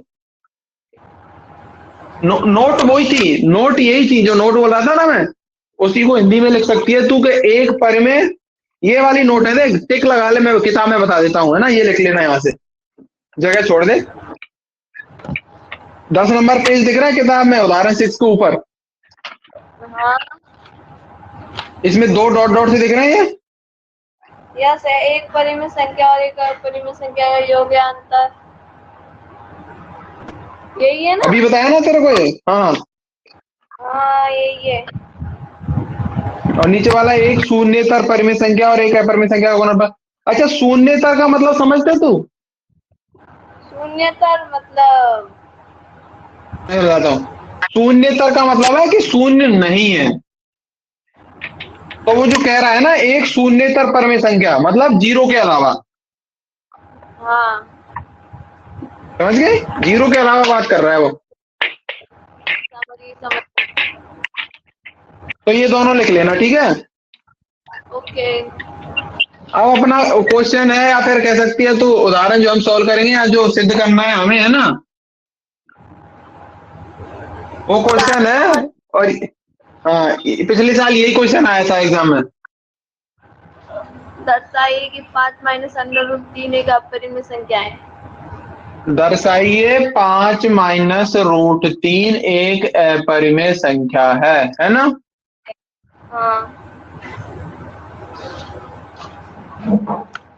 तो अपन का तो सीधा सा फंडा है, अपन तो जज के सामने क्या कहते हैं, पहले मान लेते हैं भाई क्या? हाँ कि नहीं जैसा, हम तो ये मानेंगे परिमेय और फिर लड़ाई करते हैं जज से, है ना?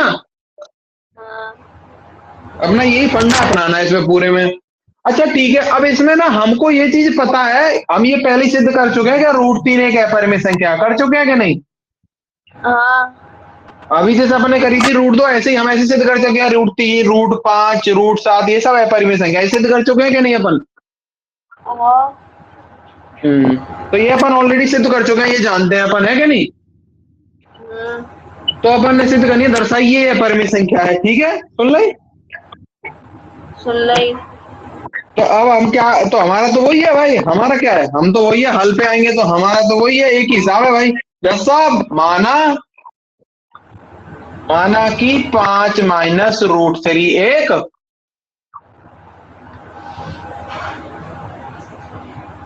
क्या की संख्या है? परिमेय संख्या है। ये संख्या है। भूख तो ना लगाई? ना।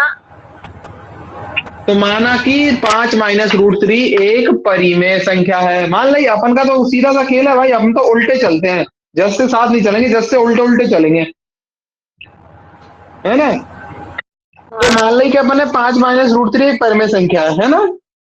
तो फिर हम क्या लिखेंगे, तो हम वही जो हमें पहले लिखा था, पहले क्या लिखी थी, अतः, है ना? अगली लाइन क्या लिखी थी पहले अपन ने? अर्थात हम दो धनात्मक पूर्णांक,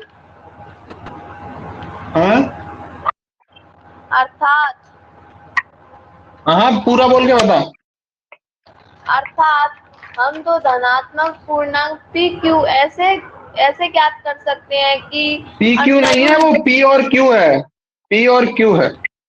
हाँ मतलब पी कॉमा क्यू। हाँ, तो वही ठीक है, माना कि बाद में रूट तो परिमेय संख्या, अर्थात हम दो धनात्मक पूर्णांक, पूरा बोल का था, पी और क्यू पी और ऐसे ज्ञात कर सकते हैं कि अंडर रूट 2 बराबर, तो अंडर रूट 2 नहीं, यहाँ पे क्या आएगी, 5 माइनस रूट 3। अभी संख्या अपनी 5 माइनस रूट 3 है ना, बराबर तो कोष्टक में बंद कर ले इसको, 5 माइनस रूट 3 बराबर पी बटे q q not equal to 0, है ना? यस। और बोल, पूरा बोल। और जहाँ क्यू में एक के अतिरिक्त, जहाँ पी और क्यू में एक के अतिरिक्त, अच्छा हाँ, एक के अतिरिक्त कोई उभयनिष्ठ गुणनखंड नहीं है, है ना? हाँ हाँ, तो लेकिन अब अपन क्या लिखेंगे, उसी चीज को इस तरीके से लिखेंगे, ध्यान से सुनना है ना। उसका हाँ मतलब क्या होता है, मैंने तुझे पहले ही बताई थी, पी और क्यू में कोई वैलेंस रिलेशन नहीं है। उसका मतलब यह है कि वो दोनों सहअभाज्य संख्या है, बताई क्या नहीं। हाँ। तो यहाँ पे अपन लिख देंगे जहाँ पी और क्यू सहअभाज्य संख्या है। लिख सकता हूँ कि नहीं। यस। जो जो पहले तूने लिखी थी वो भी सही है। जैसे एक काम करते हैं, अपन वैसे ही चलेंगे उसी तरीके से, ताकि अपन को एक एक ही वो मॉडल मिल जाए, तो सवाल में एक ही चीज लिख सके, है ना। जहां पी और क्यू में एक के अलावा, कोई भी एक के अतिरिक्त कोई भी ओवेनिस्ट उभयनिष्ठ गुणनखंड नहीं है। फिर क्या है। फिर है अतः अतः पी और क्यू सहअभाज्य संख्याएं हैं, है ना। हाँ। तो यहां तक ये अपन को सब में यही लिखना है, ठीक है, तो सवालों में। और बोलू। अभी इतना लिख लिया, पी और क्यू सहअभाज्य संख्याएं, है ना। हाँ इसके बाद हम क्या करेंगे। बोलू आगे। हाँ आगे बोलू। हाँ बोल। अतः अतः 5 माइनस अंडर रूल 3 बराबर पी बटा क्यू। अब यहाँ ध्यान से देखें ना, अब यहाँ से थोड़ी ये चेंज हो जाएगा सवाल, है ना। हाँ यहाँ तक सेम है। अब यहाँ से थोड़ा चेंज हो जाएगा। यहाँ पे चेंज क्यों हो जाएगा, क्योंकि हम क्या करेंगे, इस समीकरण को हम इस तरीके से लिखेंगे कि भाई रूट की संख्या नेक बगल कर लेंगे, बिना रूट की नेक बगल, ऐसे ही करते हैं ना अपन सॉल्व, है कि नहीं, हाँ है ना। यस। तो ऐसे यहाँ पे ए लिख लिया, फिर यहाँ पे लिखेंगे, क्या लिखते हैं अपन, पक्षांतरण करने पर, है ना, ए लिखते हैं। हाँ पक्षांतरण करने पर। पक्षांतरण करने पर तो हम क्या करेंगे, ये जो पी बटे क्यू है भाई, तो इतने ले आएंगे 5 की बॉल को, है ना। 5 इतने आएगा तो क्या को हो जाएगा, प्लस को है प्लस का है तो माइनस का हो जाएगा। तो 5 माइनस पी बटे क्यू बराबर, और रूट 3 में इतने ले जाऊंगा, तो इतने काय को है, जाएगा प्लस का। ये काय को है, इधर को यहाँ पे काय को है, माइनस को है। तो इतने कैसे हो जाएगा, प्लस का। प्लस का। तो समझ गई, हमें ऐसे लिख सके पक्षांतरण करने पर, हाँ है ना। क्लियर है, क्लियर है कि नहीं। सीख गई। हाँ, तो अब हम क्या करेंगे, अब ध्यान से सुनना, सेम चीज है। अब हमने कह रही जज साहब ये बहुत छोटा है, पिछले वाले से बहुत छोटा है सवाल, है ना। हाँ तो अब हमने जज साहब को दलील लाई के, देखो जज साहब, हमने दो धनात्मक पूर्णांक पी और क्यू ऐसे मान लिया है कि अगर ये परिमेय संख्या है तो पी बटे क्यू होगी, मतलब पी और क्यू सहअभाज्य संख्या है, तो मतलब पी माइनस रूट 3 को मैं पी बटे 5 माइनस रूट 3 को पी बटे क्यू में लिख सकता हूँ। तो पक्षांतर करने पर ये आ गया। अब हम क्या कहेंगे, अब ध्यान से सुनना, है ना। अब देखो ये दोनों संख्या बराबर है ना। यस। ठीक है, तो इसको हम ऐसे, इस पे जब पेपर में करेगी तो इस पे, ये बहुत इंपॉर्टेंट है, तो इस पे ऐसे, मतलब जो जो हमेशा कोई सवाल कर रही हो ना, तो सवाल में कोई इंपॉर्टेंट चीज होती है ना, तो उन पे ऐसा स्क्वायर बनाकर, ताकि भाई कॉपी चेक करने वाले का ध्यान जाए उस पे। ठीक। ठीक है। ओके। अब हम क्या करेंगे, अब अपन को पता है कि भाई 5 है ना। हाँ 5 है, ये भी मेरी एक पूर्णांक है ना, है कि नहीं। ये भी और पी और क्यू भी मेरे पूर्णांक है, देख दो धनात्मक पूर्णांक पी और क्यू, है ना, हाँ है ना। तो भाई 5 माइनस पी बटे क्यू, मतलब मान ले पी मतलब ऐसे ही कुछ पूर्णांक होगा ना, धनात्मक पूर्णांक मतलब 2 3 5 7 9, इनमें से कुछ होगा ना, ऐसे ही गिनती में से। हाँ तो अगर मैं 5 माइनस कुछ भी करूंगा पी बटे क्यू, मतलब 2 बटे 3 4 बटे 9 5 बटे 6, मतलब ये दोनों तो परिमेय संख्या ही है ना, 5 भी एक परिमेय संख्या है, अपन ने पता है ना। और पी बटे क्यू के रूप में लिख रहे हैं, तो वो तो है ही परिमेय संख्या भाई। पी बटे क्यू तो अपने आप में एक परिमेय संख्या है कि नहीं। तो तुमको अभी बता देना कि भाई वो परिमेय संख्या है, तो बिल्कुल जोड़ घटा वो तो परिमेय ही होगा। हाँ बताई कि नहीं। बताई। तो मतलब वैसे भी पूर्णांकन में जोड़ ले घटा ले तो संख्या जो भी आगे वो परिमेय होगी हमेशा, है ना। हाँ।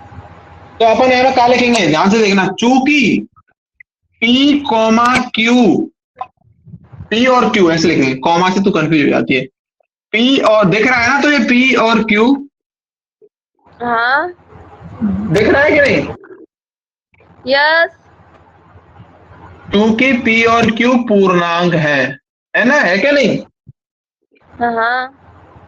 इसलिए इसलिए अपनी जो कोष्टक में लिख लेंगे है 5 - p/q, पूरी संख्या यही है ना अपनी, 5 - p/q, है ना। हाँ।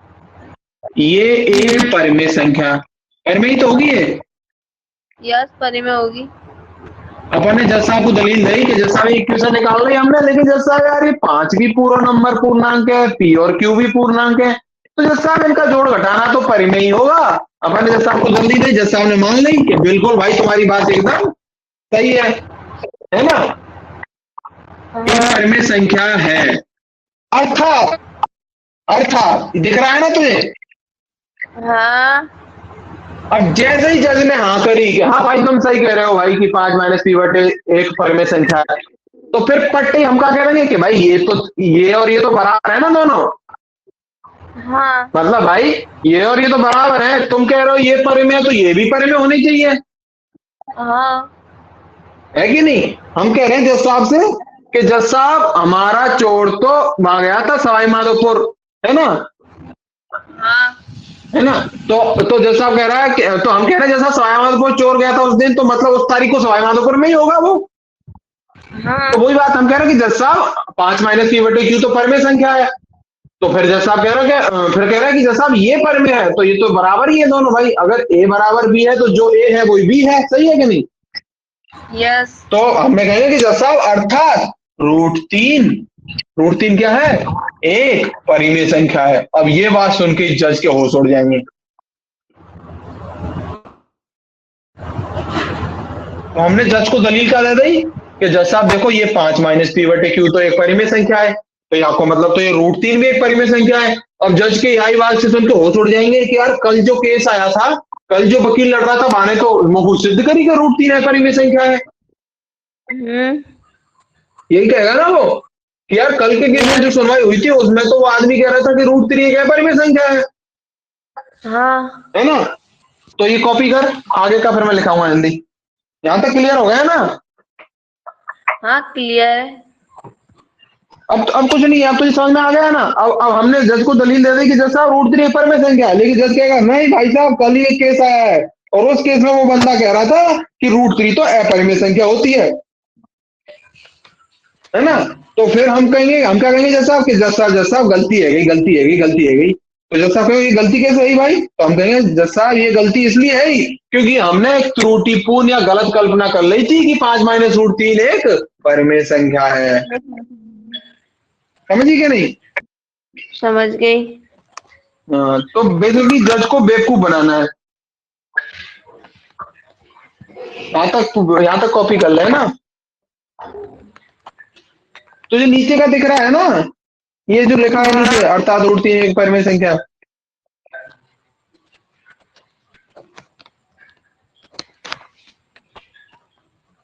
कॉपी कर।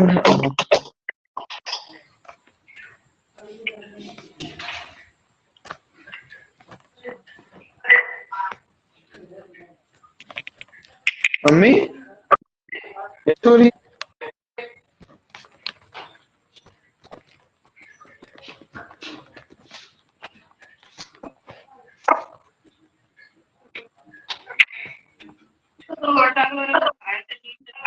नहीं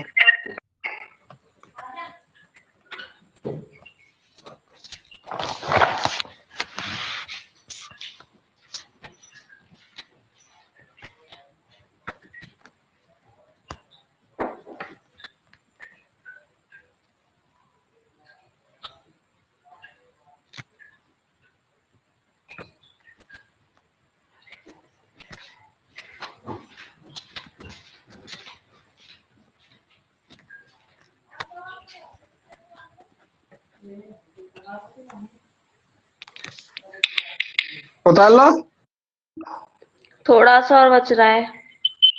उतार लो, उतार लो। भूख तो नहीं लगाई तो? मैंने तो हवाली खाई रोटी। नहीं, आवाज तो खाई होंगी पर भूख तो जरूर लगे है। ऐसा ना लगे।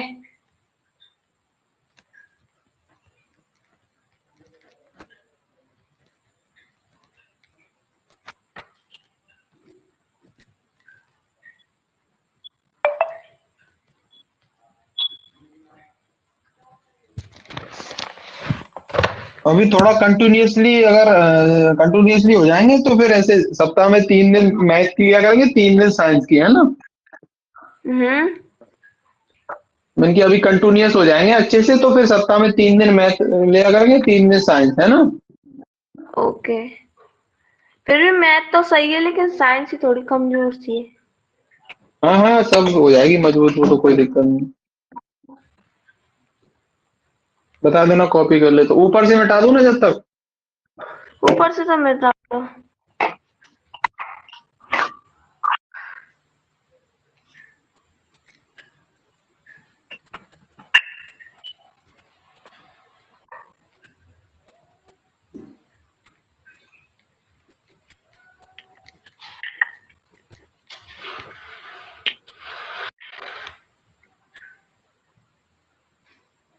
कर ली कॉपी। कर लेना। अब अपन ने जज साहब को दलील दी कि जज साहब रूट, अगर ऐसा है तो रूट 3 भी अपनी एक परिमेय संख्या है ना? लेकिन फिर जज साहब क्या कहेगा? जज साहब कहेगा कि भाई साहब परंतु, परंतु क्या कहेगा? परंतु इससे, वो कहेगा भाई साहब परंतु इससे तो, इससे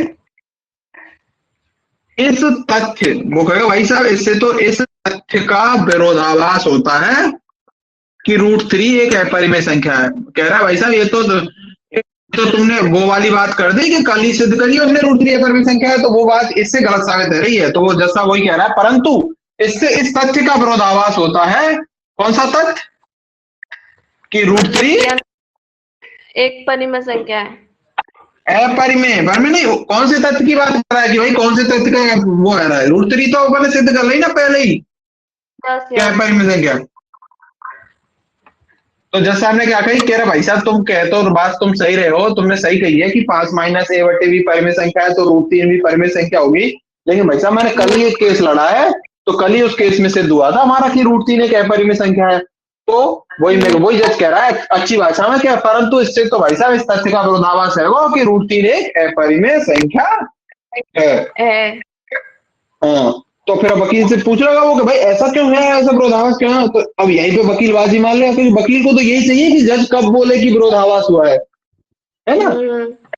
वकील को तो मौका चाहिए कि जैसे ही जज बोलेगा विरोधाभास हुआ है, तब जैसे ही बोलेगा तैसे ही मैं फेंक दूंगा उसके सामने के, जज साहब ऐसा सिद्ध गलत मान ली थी साहब हमने। वो तो यही चाह रहा है ना कि जज कब बोले कि विरोधाभास है ना? कब बोले? तो हाँ, तो फिर तुरंत वकील अपना वो लेके नहीं किया, माय लॉर्ड वो कहेगा कि माय लॉर्ड हमें ये विरोधाभास इसलिए प्राप्त हुआ है।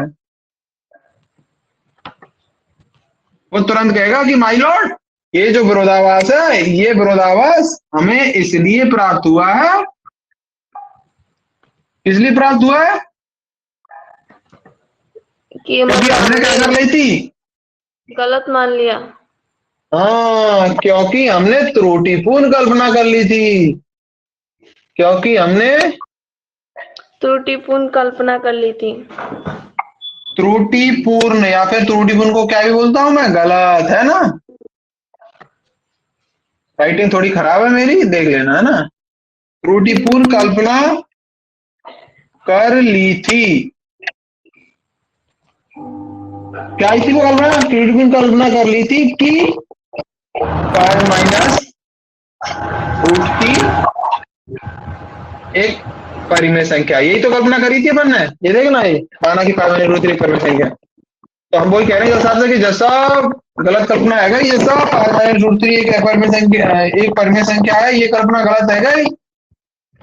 तो अब जैसा करो भाई साहब गलत है तो क्या करो? तो फिर दोबारा वकील को मौका चाहिए, वकील को तो कह देगा जज साहब अतः, जज साहब जो 5 - रूट 3 है वो मेरी कैसी संख्या है? एक अपरिमेय संख्या। समझ गई कि नहीं? यस। मतलब जैसे √3 और √2 वाली में तो हमने पूरी प्रोसेस करी, गुणनखंड निकाल के गुणनखंड से विभाजित होंगे कि नहीं होंगे, है ना। लेकिन इसमें क्योंकि अपन ने पहले ही पता है कि √3 तो एक अपरिमेय संख्या पहले ही सिद्ध कर ली अपन ने, है कि नहीं। हाँ। तो फिर अपन ने उसका यूज करा है अपन ने यहाँ पे। भाई जो चीज है, जैसे वकील क्या करते हैं, कोर्ट में केस चलता है तो पुराने केस के जो रिजल्ट होते हैं उनका यूज करते हैं कि जैसा आपने एक बार ऐसा फैसला दिया था, हाँ। तो उसको लेकर वो चला गया जज के पास कि जज साहब यार मान लो तुम तो कि 5 - √3 परिमेय संख्या, चलो मान ली हमने। तो जज कह रहा भैया मान ली, तुम्हारी बात मान ली। तो फिर वकील कह रहा है जज साहब परिमेय संख्या है तो मैं P/Q के रूप में भी लिख सकूं, है कि नहीं। जज ने कही कि सही बात है। फिर वहां लिख दी भैया P/Q बराबर 5 - √3। तो फिर वहां ने कही कि जज साहब देखो पक्षांतरण कर लेते हैं, रूट की एक बगल ले लेते हैं, बिना रूट की एक बगल ले लेते हैं, हाँ। ताकि हमें भी दिक्कत ना हो तुम्हें भी दिक्कत ना हो। तो एक एक बगल करके नहीं, तो फिर जैसे ही एक बगल करी तो एक बगल तो √3 रह गई, एक बगल 5 - P/Q रह गई। तो फिर मैंने कही कि जज साहब देखो 5 कह रहे देखो जज साहब ये जो P है और ये Q है ये तो पूर्णांक है, और ये पूर्णांक है तो ये जो अपनी 5 - P/Q है ये तो परिमेय संख्या ही होगी ना जज साहब। पूर्णांकन है तो आप घटा लो, जोड़ लो, कछु कर लो, पूर्णांकन की तो परिमेय रहेगी। Yes yes. तो मैंने कही कि यार बात तो तू सही कह रहा है वकील लगड़ा दास, लेकिन अगर तू कह रहा है कि 5 - P/Q अगर परिमेय संख्या है तो तूने तो वो √3 के बराबर लिख रखी है। हाँ। तो वो कह रहा है कि हाँ जज साहब बात तो आपकी सही है, पर लगड़ा दास मत बोलो मुझे, √3 है तो वो भी परिमेय संख्या होगी। हाँ। समझे कि अगर 5 - P/Q परिमेय है तो √3 भी परिमेय होगी। जज कह रहा नहीं नहीं नहीं, यहाँ आप गलत हो, यहाँ आप गलत हो, कल ही मैंने सिद्ध किया है √3 तो अपरिमेय होती है, यहाँ आप नहीं हराओगे मेरे को, यहाँ नहीं हरा पाओगे, यहाँ आप गलत हो गए भाई साहब। तो फिर अब वकील को तो यही चाहिए कि कब जज बोले कि गलती हुई है, विरोधाभास हुआ है, वकील को तो यही तो चाहिए। तो पट से उसने अपना तीर मारा कि जज साहब ये तो इसलिए है गया विरोधाभास, गलती इसलिए है गई क्योंकि √3 जो है कि जज साहब जो आप कह रहे हो ना कि हाँ भाई ये तो गलत गलत बात है, कल ही हमने सिद्ध करा है कि √3 अपरिमेय संख्या है। तो वकील पट से बोल पड़ा कि अरे जज साहब आप सही हो आपकी बात, ये हमें इसलिए गलती फहमी है गई, विरोधाभास इसलिए है वो क्योंकि जज साहब जो हमने कल्पना करी ना, दरअसल वो कल्पना ही गलत है, वो परिमेय है ही नहीं 5 - √3, ये तो अपरिमेय संख्या है। तो जज में होगा कि इसकी बात है 5 - √3 संख्या है। समझ गए? ओके। क्लियर है मामला? क्लियर। अच्छा अब गुना भाग ये तो होगी जोड़ बाकी वाली है ना, जोड़ की मतलब प्लस माइनस वाली है ना। अब एक ऐसे भी हो सकता है, मान ले कि गुना भाग वाली आई, जैसे मान ले आई 2√3 है ना, तो इसका भी कुछ नहीं करना, तू ऐसी मानेगी माना ये एक परिमेय संख्या है P/Q के रूप में लिखेगी, मतलब वो जो पूरी हिंदी लिखते हैं अपन 2√3 है ना, है ना। तो रूट की ने एक बगल और बिना रूट की ने एक बगल, तो ऐसे केस में क्या होगा, ये रूट 2 गुना होके नीचे चला जाएगा, इधर जा सकता है क्या नहीं, क्रॉस गुना करने पर P/2Q बराबर √3 है ना। हाँ। होता है कि नहीं ऐसे? यस। तो वही सेम चीज लिखेंगे, जैसा P और Q तो पूर्णांक है तो P/2Q तो परिमेय होगी, और P/2Q परिमेय है तो √3 भी परिमेय होगी। फिर जज कहेगा बेवकूफ ना होना, √3 तो अपरिमेय होती है। फिर कहेंगे नहीं नहीं जज साहब गलती है गई, सही बात है आपकी, वो इसलिए है गई गलती क्योंकि हमने ना गलत मान ली थी 2√3, असल में वो अपरिमेय है। समझ गई? यस। क्लियर है? कर लेगी? कोई डाउट इसमें? नहीं। तो देख अब उदाहरण 7 देख, उदाहरण 7 यही है। उदाहरण 7 में है दर्शाइए 3√2 एक अपरिमेय संख्या है। तो कल तुझे उदाहरण 7 करके लाना है होमवर्क में। ओके। समझ गई? समझ गई। ठीक है, और उदाहरण 7 के अलावा तो वो आगे बुक बुक कहाँ है बुक, अरे ये वाला पन्ना मेरे पास गायब है, मेरे पास नहीं है ये वाला पेज, एक सेकंड रुक। बस भैया पे किताबन ने खाते लाए पेचन ने। ये मैं लाया हूँ प्रिंट करवा के। मोबाइल में से प्रिंट करवाई होंगी।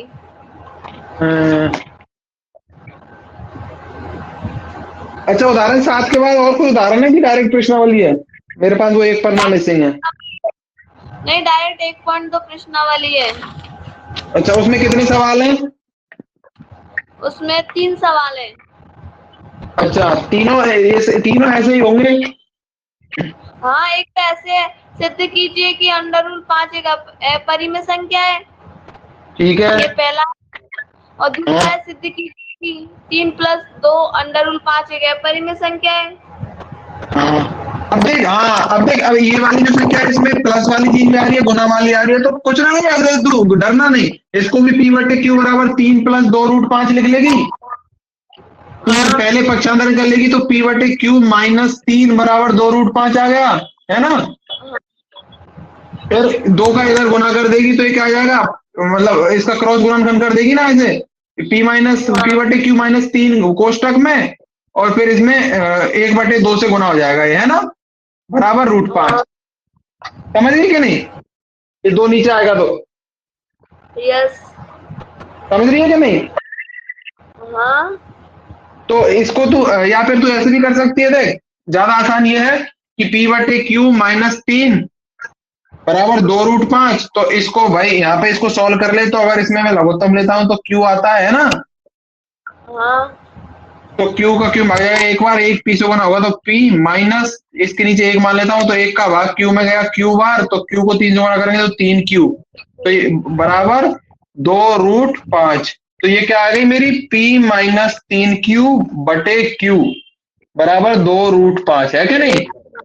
तो 2 इधर आ जाएगा नीचे, तो ये 2 क्यू हो जाएगा, इधर √5 हो जाएगी। तो सेम वही चीज है भाई, पी और क्यू अगर पूर्णांक है तो उनके गुना भाग सब मेरे अपरिमेय, ये जो गुना भाग करके जो भी संख्या आएगी वो परिमेय ही आएगी। तो वही अपन लिखेंगे, बोलेंगे अगर ये परिमेय है तो ये परिमेय होगी। समझ गई ना? यस। कर लेगी ना सवाल। अच्छा, तीसरा सवाल क्या है? सिद्ध कीजिए कि निम्नलिखित संख्या अपरिमेय है। हाँ, तो मतलब यही सवाल है, तो कल तू ये तीनों सवाल है ना करके लाएगी, और उदाहरण 7 है भी करके लाएगी। बहुत ओके। सारा होमवर्क है, ये 3 सवाल और उदाहरण 7 ये मुझे कल चाहिए, ठीक है। ठीक है। कोई एक्सक्यूज नहीं चलेगा, कोई बहाना नहीं चलेगा, कल नहीं हुए तो कल से क्लास बंद। Okay okay. समझ गई? समझ गई। हाँ, ठीक है। और यही खत्म करते हैं, कल दोबारा फिर अगर तू होमवर्क कर लाएगी टाइम से तो कल आगे बढ़ेंगे, ठीक है। ओके। ठीक है। ठीक है। Good night. Good night.